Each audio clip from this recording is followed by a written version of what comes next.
research done around the world. What did you find out about the visions that people were having on their deathbed? What we found out was the following, that in our culture, 25% of people have their mothers or their fathers come to collect them. The visions have a very specific meaning. They come to collect. They take away visions. And this message is true in every culture. So the visions are there for the purpose of taking the person on.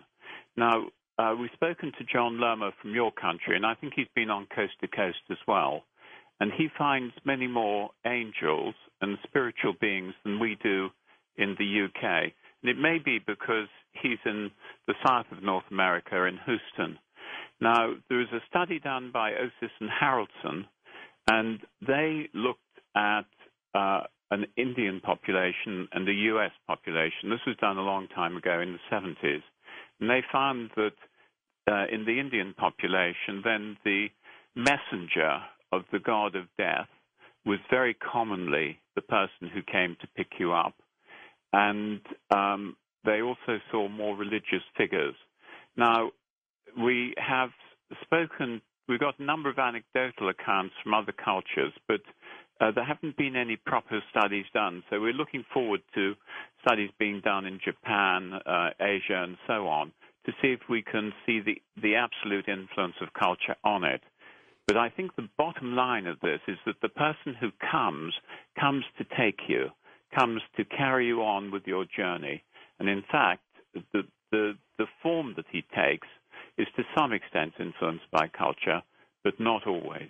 And so it would be noteworthy if, for example, people who were non-Christians, say, in India, saw Jesus a lot, or if people who were in Texas saw, for example, Buddha, or saw some other, religious figure. So, but that doesn't tend to be the case. There's very little cross-pollination going on. Very little.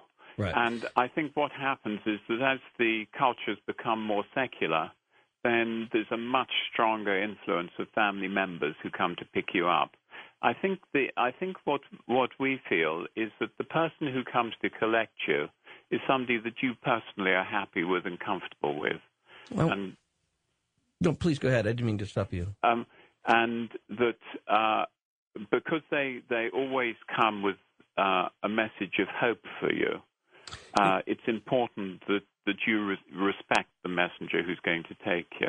I wonder whether there could be some, I don't know if this is the proper word for it, but contamination in the data on that. In that, the perception that many people have is that their guardian angel is a former family member, and so they might become one and the same. To see an angel is to see dad or mom or an uncle or a grandparent. Yes, I think that you can argue that. Of course, our data doesn't really help with that particular point. What it does help with, though, is this question of expectation. If you have a very strong expectation, it doesn't mean that that person will come. For example, we had a nice account of the woman who was dying, and she saw an angel who came to her, and she said, "This is not what I was expecting." And so you get the other side of it. But she obviously felt quite happy with the angel. No, it's so fascinating. It's a difficult one, but I don't think it's expectation. But there is a cultural element to it. I love the story that you pass on about the woman, I believe it was, who was in bed, and with every passing day, the visitors, the invisible visitors in the room with whom she was speaking, got closer and closer and closer to the bed. That's absolutely fascinating, and this is one of the characteristics of these deathbed visitors. My own feeling on this is that it's what you're comfortable with. Sometimes they start outside the hospice, and people see them through the windows. Then they come closer and they come into the room.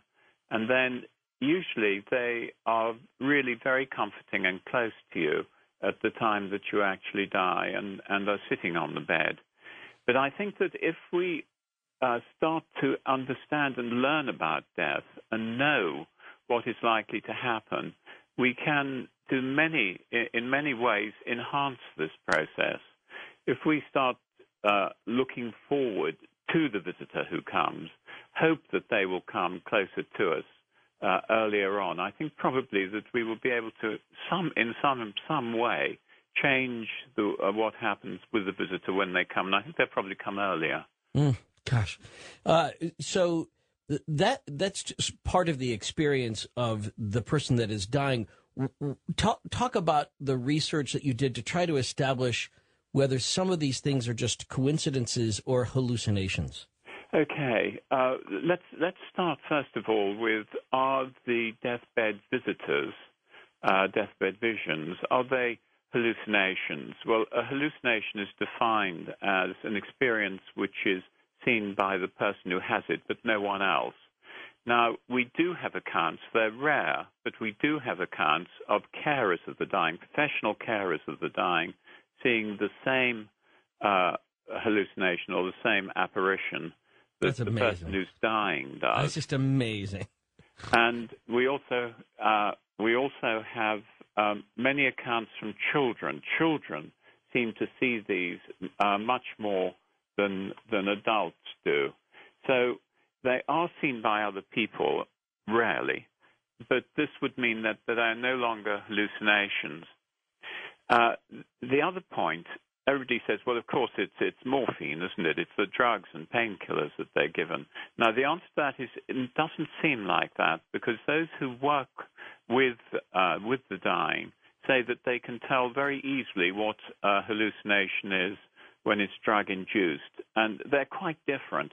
They don't carry this huge emotional impact. They're more irritating. You see little bugs climbing up the wall. You see things on the carpet. They're very different.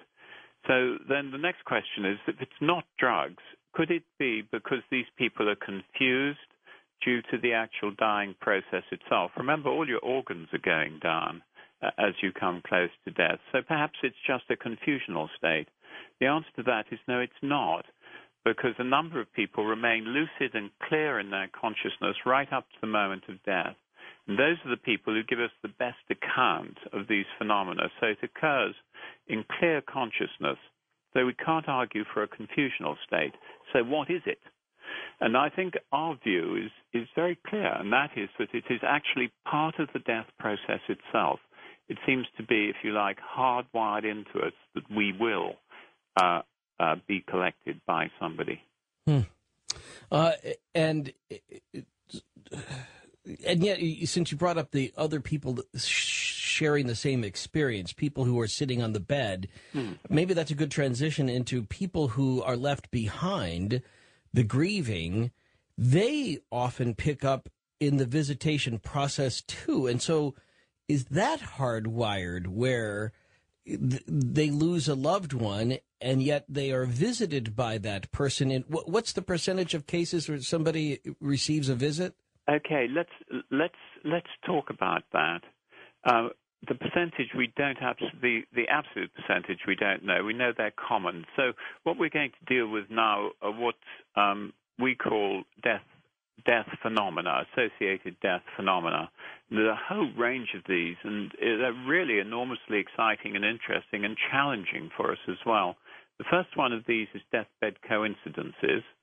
Then the next one are, you mentioned clocks, I think, in one of your leaders. Yes, yeah, I did. Things like clocks, shapes leaving the body, mists, etc. Light is another one that we need to talk about. And then strange animal behavior. But let's start with deathbed coincidences. Now, these are fascinating. They are when, at the time of death, somebody, and this is driven by the person who's dying, it's either a close relative to them or it's a friend of theirs, they appear to that person at a distance. In other words, this person may be at their home,